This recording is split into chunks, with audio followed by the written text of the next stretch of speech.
Give the gift of fire to mankind in tonight's bedtime story inspired by Greek mythology. Sleep and Sorcery is a folklore and fantasy-inspired sleep series. My name is Laurel, and I'll be your guide on tonight's fantastical journey.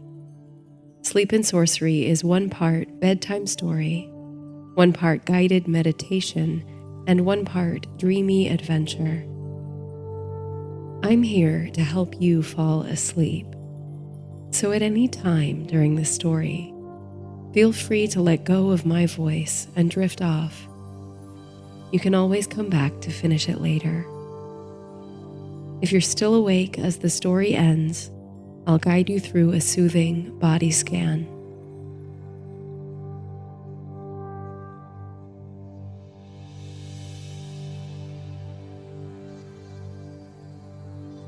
In tonight's story, you are a Titan and ally to the gods of Olympus.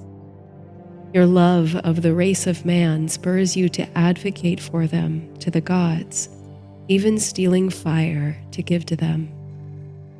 Even as Zeus, the king of the gods, prepares to dole out your punishment, you achieve peace and contentment with your gift to your beloved humanity.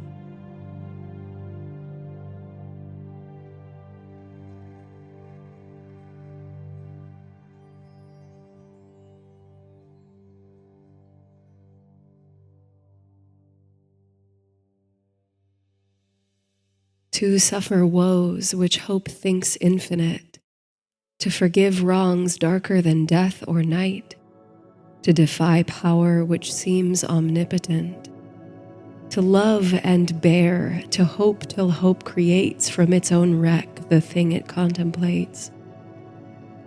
Life may change, but it may fly not.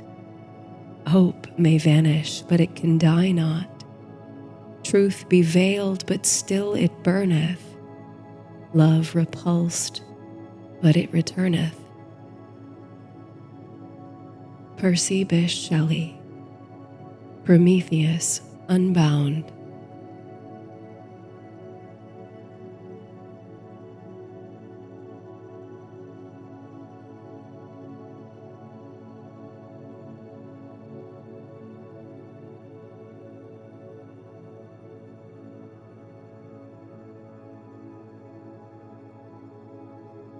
Dawn arrives, her fingertips like petals, and blossoms across the sky.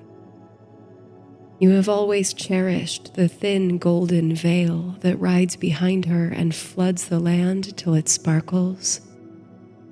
You clutch a fennel stalk, guarding it close to your body as you descend the rocky side of the mountain. Your strides are long, and the rocks tremble beneath you, Titan. The anise-tinged perfume of the fennel climbs the air to reach your nose, spiced and sweet in the tender hours of morning. All of creation, from the peak of Olympus to the deepest wells and caves, stretch, yawn, and drink of the gauzy golden dawn like sweet nectar. The sun and his heralds reach longer and deeper than most realize. You have yet to find a corner of the fine earth where not even a shard of his light penetrates. It's a gift, some say, to see more than most, to observe so keenly the oft unobserved, even to receive the deliverance of prophecy on the wings of the wind. But you are hardly a prophet, or one gifted with extraordinary perception. You simply see and seek that which others of your kind ignore. You walk among mankind, guiding their progress, helping to till their fields and tend to their livestock, breaking bread with them, teaching them new skills. With curiosity and compassionate attention, you've heard their stories, consoled them through their sorrows, celebrated their joy. You remember every human face you've ever seen, and in the lines of each you can trace an unbroken line to their ancestors, all the way to the misshapen earth from which you once molded features. Once the goddess Athena bestowed breath upon those clay figures and made them to stand on two legs like the gods themselves. They leapt from your hands, tiny and determined. They were your playthings no longer, but flesh and feeling, driven by fierce desire and instinct. The more they drifted from you, the more tethered you felt to them, as if they were your own children. And as they made their families and multiplied, you watched their most extraordinary and most intolerable traits mix and dilute into wholly new souls, till they had spread across the land, building temples and cultivating crop, each one of them unique and irreplaceable, each one a mystery, and each one a gift. It was this fascination, this unbroken tether to humanity, that decided your place in the great war between the Titans and the Olympians. In those conflicts, you broke against your own family to side with this new generation of gods. You sought to preserve the earth from which men raised their food and earned their livelihood, yes. But you also saw, with some unexplained prescience, the awesome power these Olympians could summon with no balance to their authority. You allied with them, but you watched them closely, swearing your only allegiance to humanity, those who truly needed your protection. You tarried among mankind for many seasons, here and there imparting a crumb of knowledge once held captive by the gods. You brought them the spark of philosophy, music, and art. You engaged them in inquisition, encouraged them to investigate the higher mysteries of the cosmos, unravel the hidden secret of the stars, and unearth the riches beneath the soil. Everything you do is in their service, to help them reach the full potential of their limitless yearnings. You love them. And it's this love of humans, with all their flaws and fallibility, that brings you now down the side of Mount Olympus, just as dawn's rosy fingers sprinkle the sky. For though the gods have called you cousin, even welcomed you at their feasts, they've never been your family. The only covenant you keep is with the mortals who toil on the earth's surface, not those who dwell in a paradise above her clouds. They, the Olympians, kneel to Zeus, their king, and champion of their crusade against the Titans. He never saw the potential in man, never understood what makes them such a wonder. They're like us, you recall saying to Zeus once, but at the same time wholly unlike us. They look and speak and act with our ways, but they must subsist on their environment.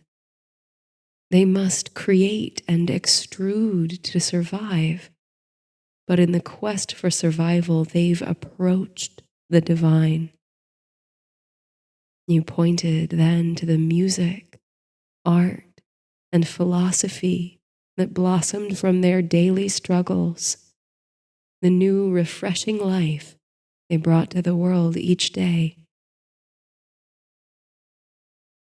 The beauty and sublime complexity of their nature, writ in the world around, is a reflection not of the efforts of gods or titans, nor primordial forces.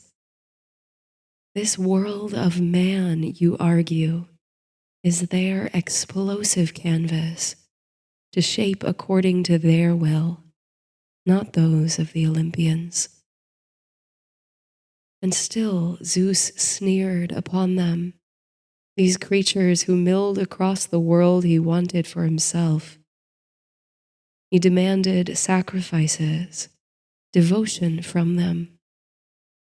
He saw not their astonishing ability to create meaning from its absence, their resilience and determination to transcend the mundane. Only you, the keenest of observers, saw. Instead, Zeus insisted that only the gods could make the world livable for humanity, and only if rightly appeased. There were scores to be settled, he said, and favor to be won. So you cooked up a trick, a plan to preserve mankind's well-being while satisfying the king of the gods. 2 sacrifices you fabricated, from which Zeus could select the Olympian tribute. On one side, you enclosed the nourishing meat of an ox within an unattractive package. On the other, you wrapped the bare bones of the animal in an enticing enclosure. Zeus fell for the trickery and selected the bones, leaving humanity the food to sustain them rather than give up in sacrifice. Zeus, the triumphant slayer of titans, grew angry then. He turned his vengeance where it would hurt most, not upon you, but upon the humans. Above him gathered great black storm clouds, full and heavy with rain and wrath. When the clouds released their rain all around the world, every fire was extinguished. One by one, the fires that warmed cold hands, the fires that transformed dough into bread, the fires that lit beacons of safety and hope, each snuffed out in turn by the gods' enchanted rain. And oh, the chill that fell over the damp earth, for the rain soon evaporated, and in its wake was only dark and cold. Mankind shivered and groped in the obscurity. They tried in vain to strike flint against flint, yielding no spark. Zeus had stolen back the gift of fire, from which humanity had forged already 1,000 innovations. Now your heart wept for them, their fingers freezing in the night, their progress halted in an instant with the diminishing flame. If the gods could only see them in the way you do, not as competition or threat, a species fighting for dominion of the world, but as fellow passengers on the journey through the ages, as members of the same family, not a focus for jealousy and revenge. The way you, last of the Titans, once viewed the Olympians themselves. Even Athena, your partner in the creation, whose breath invigorated man, now stood with her father in guarding the flame for the gods alone. You protested, noting the cities man could build, the temples they could erect, the deeds they could accomplish with fire on their side. but Zeus's vengeance burned bold as his thunderbolt. They fled with the last dying ember in hand and kept it high atop Mount Olympus, fanning the flame and hoarding it for themselves.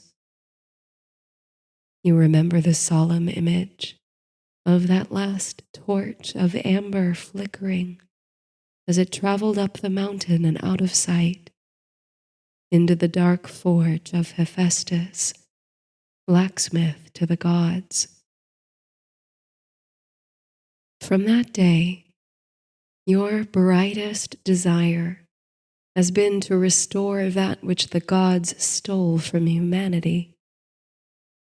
Fire, you know, is not only warmth and light, but energy, industry, potential. With your far-reaching gaze, you can almost see, vague as the forms may be, the future of such a tool in the hands of industrious man, the spark that moves humanity forward, allows them to lay down their instruments and embrace leisure and creativity, freedom from difficult labor, transformation. The Olympians care little for progress. Near unlimited power resides in their fingertips and their divine tools. They have no desire to grow, to transcend themselves. Living on the summit, there is nowhere to climb. Humanity, though, without winged sandals, enchanted bow, or aegis to aid their development, are remarkable for their striving. They make magic with what resources they have, and each day they awake hungry for greater challenges. It's their motion that inspires the sun to rise and march across the sky each day, you think. Their constant search for meaning that inspires the nymphs to dance and sing. Their capacity for genuine love and compassion that makes wild beasts lie down, fawning at their feet. Morning blooms over the mountains, shimmering golden and fragrant with heliotrope. You shield the fennel stalk in your hands from a gust of mild wind, for it conceals something sensitive to the elements. Concealed within the hollow stalk, you've spirited away a spark of the flame that burns only at the peak of Mount Olympus. It's not theft, you remind yourself. It's justice, kindness. Down, down you tread, never stumbling, confident in your step and in your task. You shield the tiny flame like an innocent creature in your hands. Fire is a mystery, you think. It wields such extraordinary power, and yet it's so delicate. It generates and regenerates, giving birth to new flames. Yet it can be snuffed out by breath, wind, or water. You vow to protect the spark in your hands till it lights torches the world over. Beneath Olympus, mortals are only now waking to the sweetness of early morning. Through the night they shivered, huddled together for warmth, unaware of your covert undertaking.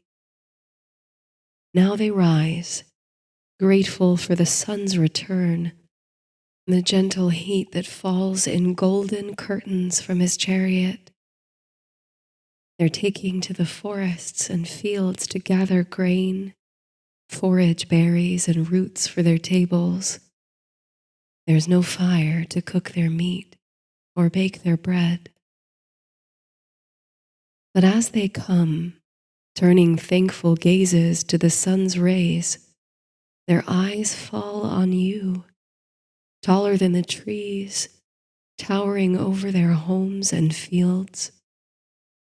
They hear your thundering footsteps and gather at your feet. These desperate mortals look to you, their advocate, inquisitive. You produce the fennel stalk, and from its hollow shaft you unearth the living fire, which seems to gasp before you, drawing in the air it craves. It flickers, jumps, and transforms, dancing like a maenad in your hand. The flame's inconstant glow reflects in the shining dark eyes of mankind. And there, behind the flickering light in those eyes, is that which you have so longed for, the sublime gratitude and devotion. For a moment, warmed by the small yet radiant fire, they love you as fiercely as you love them. They come forward, one by one, each clutching a torch or twig or stalk of wheat. From your minuscule flame you light their fires. As the torches ignite and burn bright, the flame in your hand persists. This is what Zeus fails to understand. Even when you give away your fire, you don't have any less. And from that spark they light more fires. All over the green earth, fires are springing up.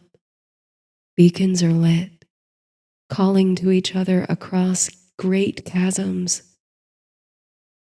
How your spirit sings to see it. How the humans look to you with heartfelt thanks and admiration. It almost brings you to your knees, Titan. It's with a full heart and unclouded eyes that you now make the long march to the throne of Zeus. The gods will wake to see the land once more lit with sacred fire, smoke rising from beneath the mountains, temple torches burning. You want to be there to explain yourself. Though you hope for mercy, you expect to wake Zeus's wrath once more. Upward you climb through the mighty oak forests that ring the slopes of Mount Olympus, to the beechwood and black pine woods of the higher elevation. The tops of the trees brush your sides, swaying in your wake. Birds burst like puffs of smoke, rustling off to find new hiding places as you pass. The air is fragrant, with fresh fur, diffused through a layer of mist and cloud that settles round the mountain, obscuring the summit. But break through the clouds, Titan, Firebringer, and you reveal the wonders of the Olympian abode, obscured from the eyes of surface dwellers. The air seems to hum as you approach the towering fortress of the gods. The golden gauze brought by the sun's chariot to sparkle upon the land for only moments is here a perpetual glow. A network of golden stairs cascade to marble palaces, all on bronze foundations that gleam like the morning. Cloisters and courtyards teem with exuberant poppies and peonies. purple anemone and larkspur. Behind these pretty walls, the Olympians dine and revel, unbothered by human affairs. Here they hide their great gifts, their mysteries from mankind, jealously guarding their divine knowledge. If only they knew the joy, the satisfaction to be gained by sharing that knowledge.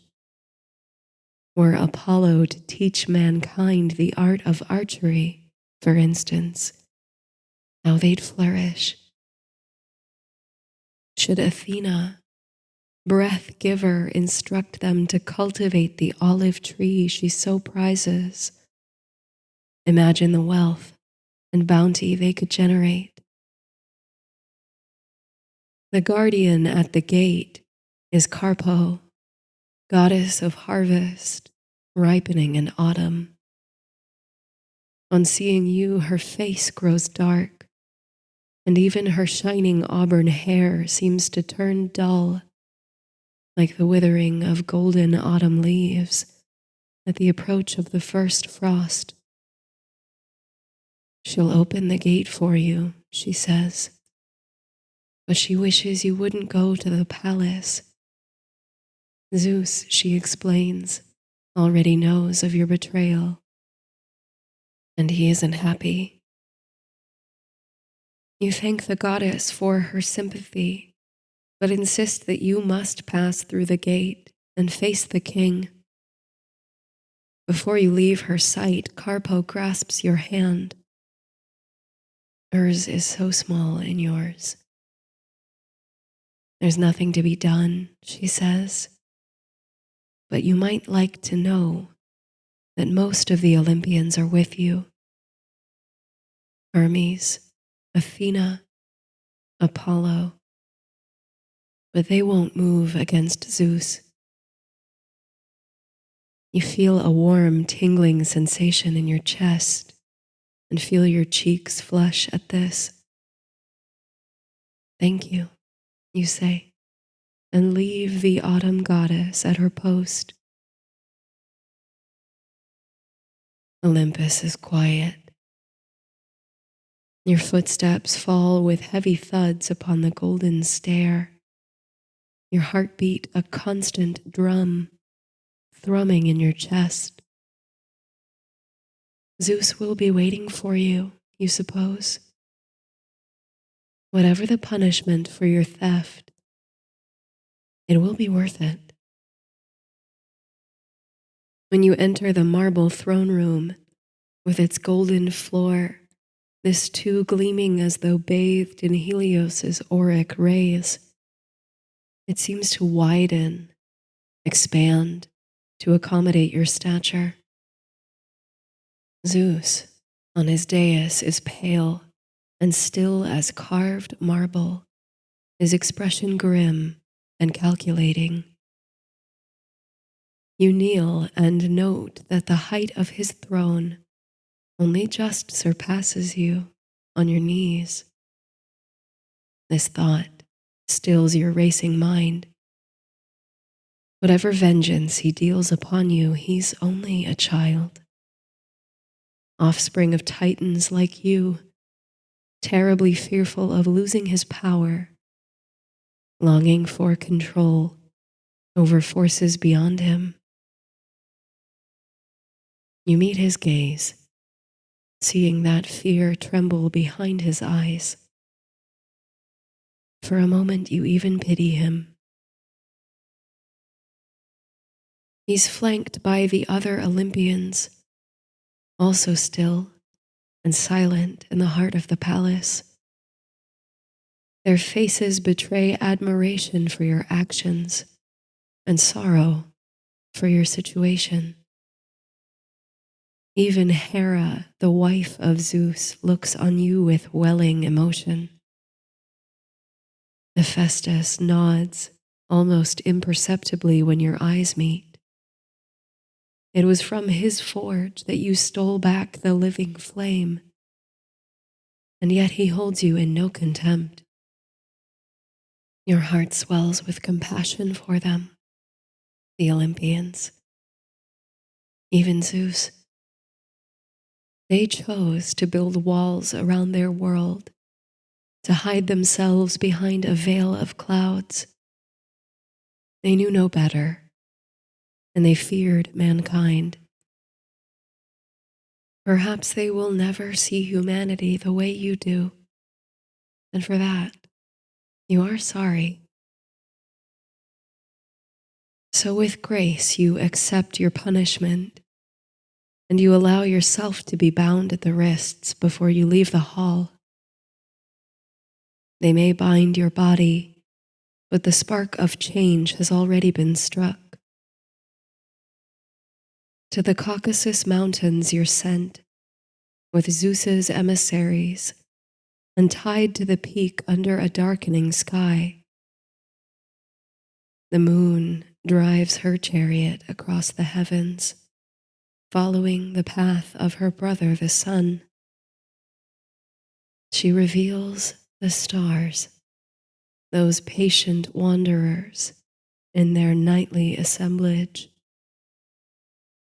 Reclining to take in the panorama, you observe an unfamiliar grouping of stars. This is Carpo's doing, you assume, for while she guards the gates of Olympus, she passes the time by rearranging the constellations. This cluster of stars reminds you of the arc of an arrow through the sky, like those of Apollo or his sister Artemis. You watch it travel across the night's stage as the hours creep by. You turn your eyes downward now to the hills and valleys of the earth, and you smile, eyes filling with tears, to see small fires spring up from nothing in the distance.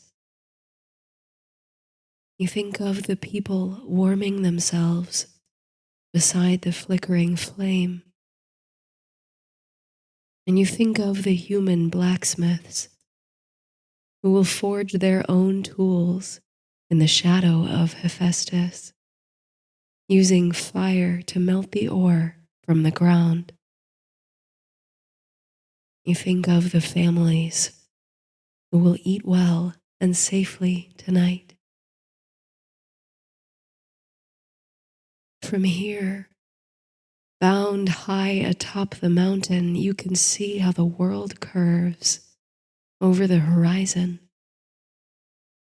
A blue-white aura trails over its arc, hovering and hazy.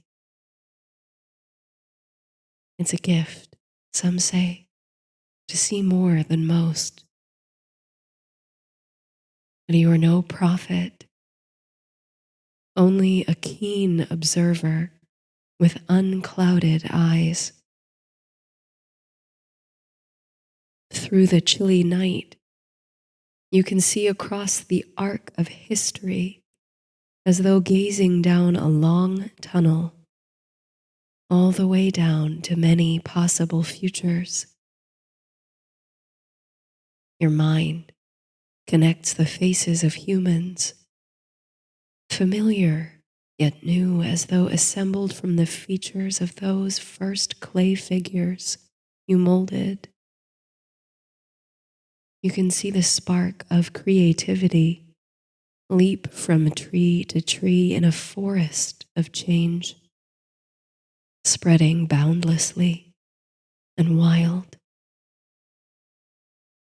The unpredictable patterns of fire, nature, and human thought branch off into thousands of tributaries, each glowing and transformative.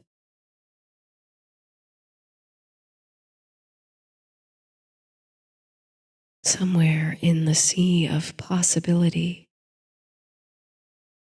there's a new face. The face of a great and flawed hero, shining in the sun's golden kiss,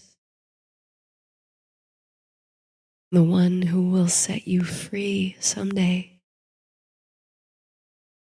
You'll climb this mountain just as you climbed Mount Olympus to steal away the god's fire, and with his mighty arrow he'll cut your bindings. All the kindness you tried to do for humanity will, in turn, be repaid by one of them. One day, unbound. This thought gives you comfort.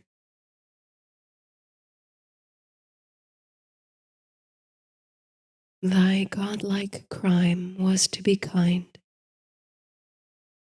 to render with thy precepts less the sum of human wretchedness, and strengthen man with his own mind.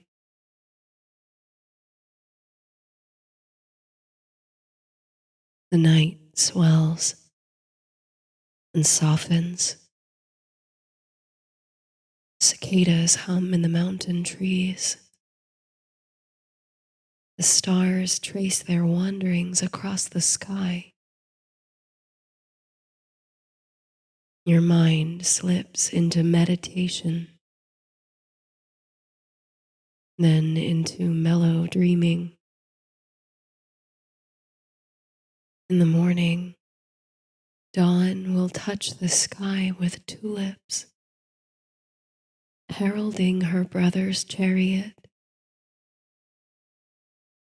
Eagle's wings will beat over the horizon. Sleep now, Titan, fire kindler. Be at peace and await your hour of apotheosis.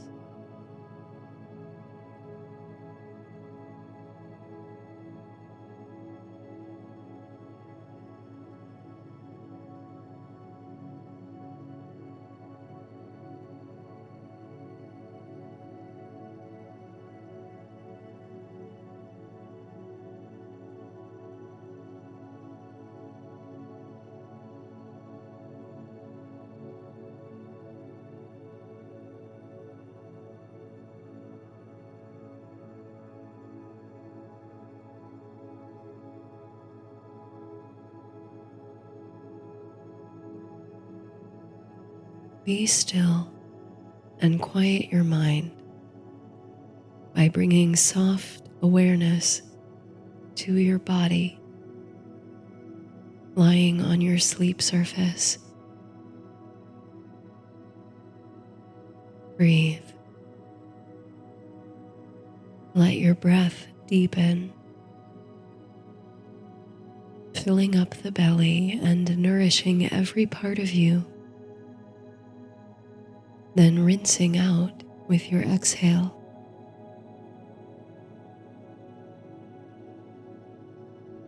Let your awareness remain soft, as though you are allowing your eyes to slip gently out of focus. And feel free to let go at any time, allowing my voice to be an echo or a whisper on your journey to sleep.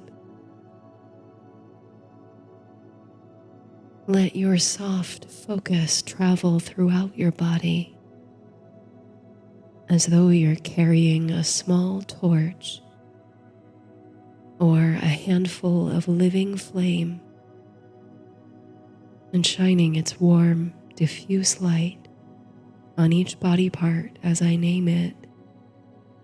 At the same time, letting that body part soften, releasing any tension there in the radiant warmth of the torch.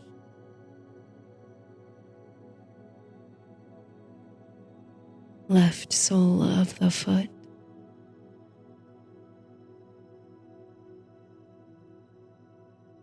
left toes, left heel, top of the foot, left ankle, left shin, left calf, left knee, left thigh, left hip, left buttocks, left side of the waist, left side of the chest and back,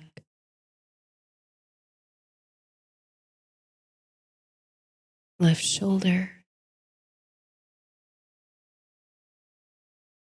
left upper arm, left elbow,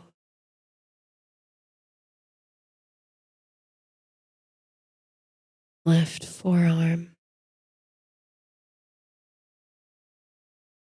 left wrist,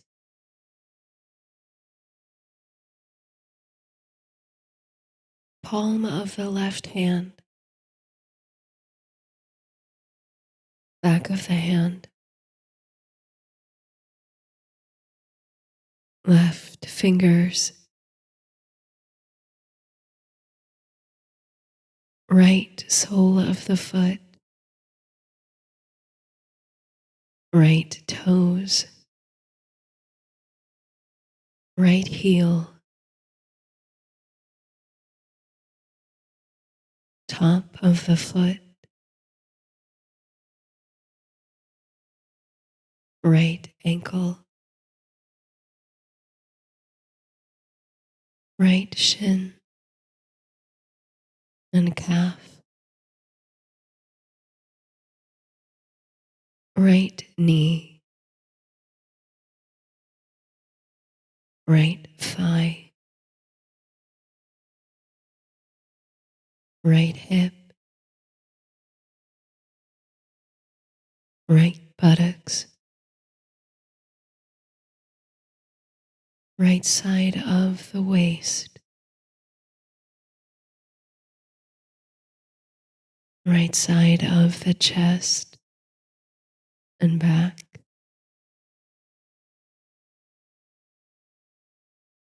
right shoulder,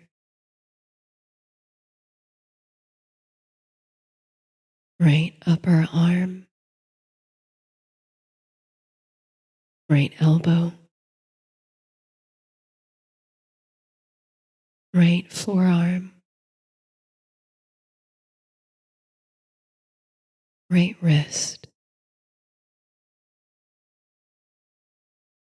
palm of the right hand, back of the hand, right fingers,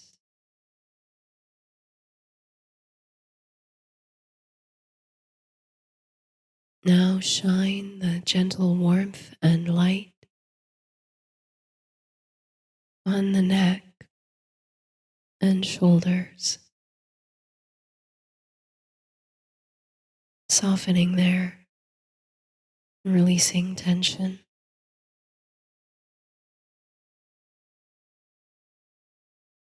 The jaw,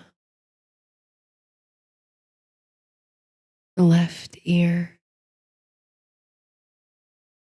the right ear, sides of the face, the mouth, the nose, the cheekbones, the eyes, the eyebrows,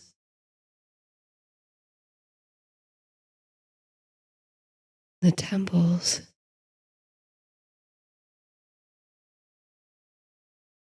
the forehead,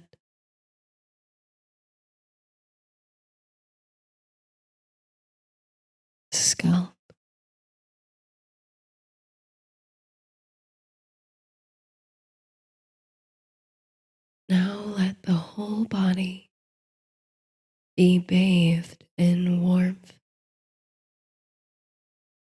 and soft light, letting go of any areas of stress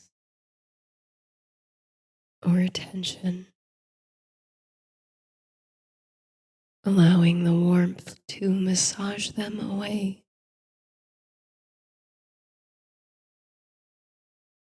Melting into the earth, into whatever surface is supporting you.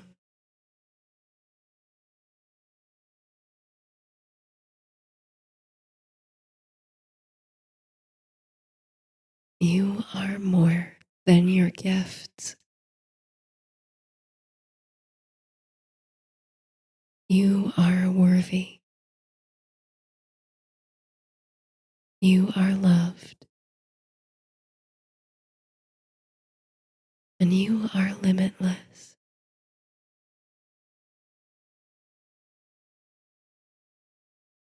Sleep well.